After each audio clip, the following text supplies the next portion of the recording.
तो एपिसोड की शुरुआत में हमें दिखाया जाता है कि जो सातो होता है वो काफी ज़्यादा नर्वस होता है और उसे लग रहा होता है कि सबसे पहले हिमे आएगी, पर तभी वहाँ पे एम्बर आती है जिसे देख के वो काफी हैरान होता है और वो उससे पूछता है कि आखिर तुम सबसे पहले कैसे आ गई। जिस पे एम्बर बताते हैं कि उन सभी ने लॉटरी निकाली थी जिसमें सबसे पहले वो आ गई थी। जिसके बाद जो सातो होता है वो एम्बर से कहता है कि अच्छा ठीक है, पर मुझे एक बात बताओ, तुम तो एक एंड्रॉइड हो तो क्या तुम ये सब कर पाओगी। जिस पे एम्बर कहती है कि आप चिंता मत कीजिए, मुझे इस तरह से बनाया गया है कि मैं बच्चे भी पैदा कर सकती हूँ। और ऐसा कहने के बाद वो सातो को बच्चे कैसे पैदा होते हैं इसकी प्रोसेस बताने लगती है। सातो जो होता है उसे रोक देता है और कहता है कि तुम्हें ये सब बताने की जरूरत नहीं है। तभी एम्बर कहती है कि अच्छा ठीक है, पर क्या हम लोग अब शुरू कर सकते हैं। जिस पे सातो कहता है कि माफ करना, मैं अभी इस चीज का रेडी नहीं हूँ, तो हम ये बाद में कर सकते हैं। जिस पे एम्बर कहती है कि आपने इतना कह दिया, इतने ही मेरे लिए काफी है। और उसके बाद जाते वक्त सातो से कहती है कि अगर आपका आगे जाके मन हुआ तो आप मेरे पास आ सकते हैं। उसके बाद वहाँ से चली जाती है और उसके बाद वहाँ पे सफिर आती है जो सातो से कहती है कि तुम ऐसा जो करना चाहते हो तुम वो कर सकते हो। जिस पे सातो कहता है कि माफ करना, मुझे तुम्हारे साथ कुछ भी नहीं करना है। जो बात सुन के सफिर उसे गुस्से से कहती है कि तुम्हें मेरे साथ कुछ भी क्यों नहीं करना। जिस पे सातो कहता है कि क्योंकि तुम मुझे एक बच्ची जैसी लगती हो। जो बात सुन के सफिर गुस्सा हो जाती है और उसे कहती है कि आखिर मैं तुम्हें बच्ची से कैसे देख सकती हूँ, मैं तुम्हारी वाइफ हूँ। उसके बाद वो आगे कहती है कि और वैसे देखा जाए तो मुझे भी तुम्हारे साथ कुछ भी नहीं करना, पर अगर तुम्हारा मन हो रहा है तो तुम मेरे साथ कुछ भी कर सकते हो। जिस पे सातो कहता है कि नहीं, मुझे तुम्हारे साथ कुछ भी नहीं करना है। वही भाई ये बात सुनने के बाद जो सफिर होती है वहाँ से चली जाती है। फिर वो बाहर आने के बाद रोने लगती है और वो कहती है कि सातो काफी ज्यादा क्रूअल है, उसने मेरे साथ काफी ज्यादा बुरा किया। और जो सारी लड़कियां होती है वो समझ जाती है कि जो सफिर है वो ड्रामा कर रही है। तभी जो मोरियन होती है वो कहती है कि आप जिसकी बारी है वो अब आगे जा सकती है। जो बात सुनने के बाद जो नेपोटिस होती है वो खड़ी हो जाती है और पर वो जाने से पहले हिमे से कहती है कि तुम चिंता मत करो, हम दोनों के बीच में कुछ भी नहीं होगा।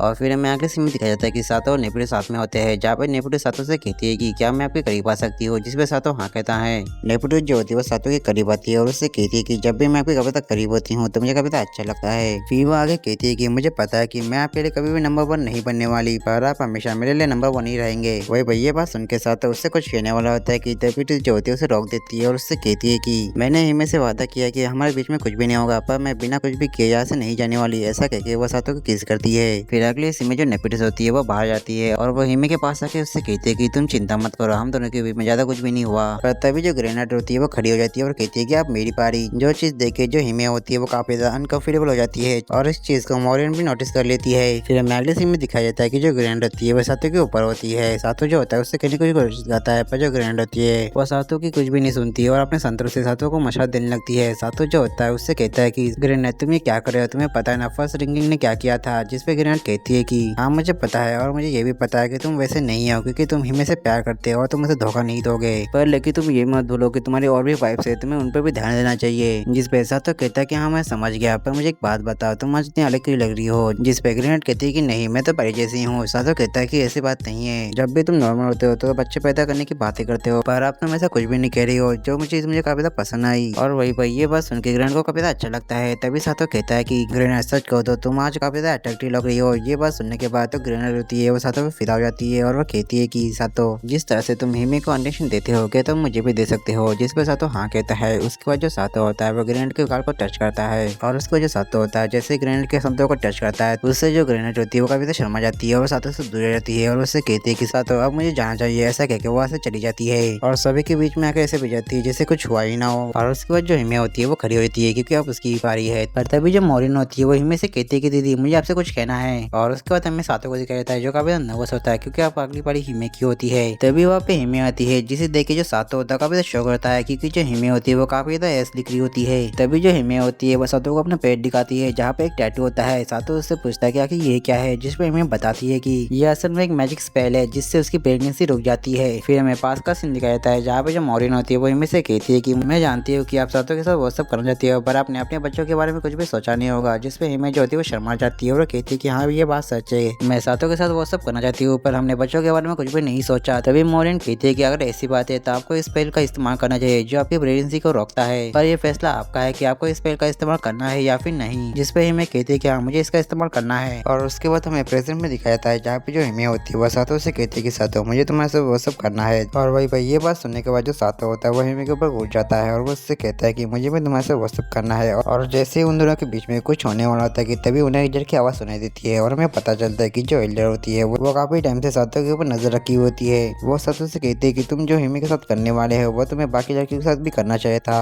पर मुझे पता है कि तुम ऐसा नहीं करने वाले, इसलिए मुझे ये करना होगा। ऐसा कहने के बाद वो एक बटन दबाती है जिसकी वजह से उस कमरे में पिंक कलर का स्मोक आने लगता है, जिसकी वजह से जो हिमे है वो काफी ज्यादा एक्साइटेड रहती है सातो के साथ वो वो सब करने के लिए वही पे जो सातो होता है, मेरा मतलब जो छोटा सातो होता है वो पे एक्साइटेड रहता है। पर तभी वहाँ पे बाकी की लड़कियां भी आ जाती है जो सातो के साथ वो सब करने लगती है। तभी जो सातो होता है वो देखता है कि जो एम्बर होती है उसे कुछ भी नहीं फर्क पड़ रहा होता है क्योंकि वो एक एंड्रॉइड होती है। सातो जो होता है वो एम्बर से मदद मांगता है, पर जो एम्बर होती है वो लड़कियों को इशारा करके कहती है कि अपना भेज देना। पर तभी हमें देखने को मिलता है कि जो सारी लड़कियां होती है वो सातो के साथ कुछ करती है उससे पहले जो सातो होता है वहाँ से भाग जाता है और एक बार टब में आके कूद जाता है और उसे लगता है कि वो सेफ है। पर तभी वहाँ पे मोनिन आ जाती है जो बिना कपड़ों की होती है और वो सातो के पास आके उसे किस कर लेती है। पर तभी वहाँ पे बाकी की लड़कियां भी आ जाती है और सातो जो होता है वो समझ चुका है कि अब उसकी फीलिंग सेट है। पर तभी जो रिंकिंग होता है वो सातो से कहता है कि मुझे पता था कि तुम्हारे साथ ऐसा जरूर होने वाला है और अगर तुम अपनी इज्जत बचाना चाहते हो तो विंड मैजिक का इस्तेमाल करो। जिसपे जो सातो होता है उसकी बात मान लेता है और विंड मैजिक का इस्तेमाल करके सभी को अपने से दूर कर देता है। और उसके थोड़े टाइम में दिखाया जाता है कि जब वो नॉर्मल हो चुका होता है, सातो जो होता है उन सारे लड़कियों से कहता है कि मैंने फैसला किया है कि हम लोग एक नॉर्मल फैमिली के साथ रहेंगे जिससे हमारा बॉन्ड अच्छा हो सकता है। जो बस सुन के सारी लड़कियां काफी हैरान होती है। तभी जो सातो होता है वो एल्डर से कहता है कि हमें पता है कि हमें भी किंग से काफी कमजोर है, पर इसका मतलब ये नहीं कि तुम हमें अपने इशारों पे नचाओगी और वैसे भी हम इतनी आसानी से हार नहीं मानने वाले। वहीं पर जो एल्डर होती है वो सातो की बात सुनने के बाद उसे लाइट पिस्टल की बात याद आती है जिसने कहा था कि क्या तुम इस पर गिव अप करने वाले हो। वो हमसे बहुत ज्यादा प्यार करता है। जिस पे एल्डर कहती है कि मैं उसे प्यार नहीं करती, उसने हमारे साथ जो भी किया है उसके लिए मैं उससे रिवेंज लेना चाहती हूँ। जिस पे लाइट पिस्टल कहती है कि मुझे कोई भी रिवेंज नहीं चाहिए क्योंकि वो आदमी काफी अकेला है तो हमें उसका सपोर्ट करना चाहिए। और वही ये सारी बातें याद करके जो एल्डर होती है वो सातो से कहती है कि मैं हार मानती हूँ और आपसे तुम जैसे जीना चाहते हो तुम लोग जी सकते हो। और उसके बाद हमें दिखाया जाता है नेपोटिस को जो किताब पढ़ी होती है। तभी वहाँ पे ग्रैंड रहती है और उससे पूछते है कि नेपोटिस आगे तुम क्या कर रही हो। जिस पे नेपोटिस कहती है कि वो उसके फादर और मदर के जैसे मैजिक इस्तेमाल नहीं कर सकती पर उसे किताबें पढ़ने का बहुत ज्यादा शौक है। तभी जो ग्रैंड होती है वो भी अपनी मॉम के बारे में बताती है कि जब वो छोटी थी तो वो उसे छोड़ के चली गई थी ताकि वो स्ट्रॉन्ग बन सके, इसलिए मैंने भी फैसला किया कि मैं भी अब स्ट्रॉन्ग बनूंगी। तभी जो नेपोटिस होती है उससे कहती है कि तुम मैजिक क्यों नहीं सीख ली थी। जिस पे ग्रैंड कहती है कि ऐसे कैसे हो सकता है, जो कैट गर्ल होते हैं वो मैजिक इस्तेमाल नहीं कर सकते।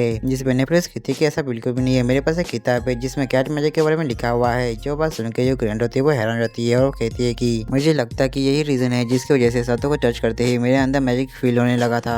और फिर मैं अगले सीन में बताया जाता है कि उन सभी को यहाँ पे रहे हुए एक सप्ताह हो चुका होता है जहाँ पे सभी कोई ना कोई काम कर रहे होते हैं सिवाय सफीर के। तभी वहाँ पे सातो होता है जिसे सभी लोग वेलकम करते हैं। और फिर हमें थोड़े टाइम बाद दिखाया जाता है जहाँ पे हिमे और सातो एक साथ होते हैं, जहाँ पे जो हिमे होती है वो काफी शर्मा रही होती है। सातो उससे पूछता है कि हिमे क्या हुआ, तुम इतनी क्षमा कर रही हो। जिस पे हिमे कहती है कि सातो मुझे ऐसा लग रहा है कि हमारी बिल्कुल नई नई शादी हो चुकी है। जिस पे सातो पे कहते हैं कि हाँ तुमने सही कहा, मुझे भी ऐसी फीलिंग आ रही है। और उसके बाद ऐसे ही बातें कर रहे होते हैं कि तभी जो सातो होता है उससे एक बात क्लियर करती है कि उन्हें यहाँ पे रहे हुए एक हफ्ता हो चुका होता है और इस बारे में वो सारी लड़कियों से कहता है, पर जो सारी लड़कियां होती है उसी चीज से उसे कुछ भी फर्क नहीं पड़ रहा होता है। जो चीज देखे सातो काफी हैरान होता है। फिर वो उनसे पूछता है कि बहुत पूरा दिन पर क्या करती है। जिस पे जो हिमे होती है वो बताती है कि मैं नेपोटिस के साथ किताबें पढ़ती हूँ। वही वो नेपोटिस बताती है कि हाँ ये बात सच है। तभी ग्रैंड कहती है कि मैं तो दिन भर ट्रेनिंग करती हूँ। और उसके बाद एम्बर कहती है कि मैं तो उस डोर के ऊपर लिखे हुए कॉल को डिकोड करती हूँ और उस डोर को डिकोड करने में मुझे 6 साल लगेंगे। ये बात सुन के मोरन काफी हैरान होती है। और फिर लास्ट में सफीर कहती है कि मैं तो दिन भर कुछ भी नहीं करती। और उसके बाद उन लोगों के बीच में ऐसी बातें शुरू हो जाती है। वहीं पे जो सातो होता है उन सारी की बातें सुन के काफी ज्यादा परेशान रहता है और वो सोच रहा होता है कि आखिर मैं कहाँ पे फंस गया। फिर हमें अगले सीन में दिखाया जाता है कि जो सातो होता है उस डोर को ओपन करने की कोशिश कर रहा होता है, पर बहुत ज्यादा कोशिश करने के बावजूद भी वो डोर ओपन नहीं होता। तभी जो सातो होता है वो कहता है कि तुम बाहर आ सकती है। और हमें पता चलता है कि वहाँ पे मोरिन जो होती है वो चुपके हुए सातो को देख रही होती है। मोरिन उनसे पूछती है कि तुम्हें कैसे पता चला कि मैं यहाँ पे हूँ। जिस पे सातो कहता है कि क्योंकि तुम्हारे दादाजी ने मुझे मैजिक सेंस करना सिखाया था इसलिए मैं तुम्हें ढूंढ पाया। तभी मोरिन सातो से पूछती है कि क्या तुम्हें वो लड़की अट्रैक्टिव नहीं लगती। जो बात सुन के सातो हैरान होता है और उससे पूछता है कि आखिर तुमने ये चीज अचानक से क्यों पूछी।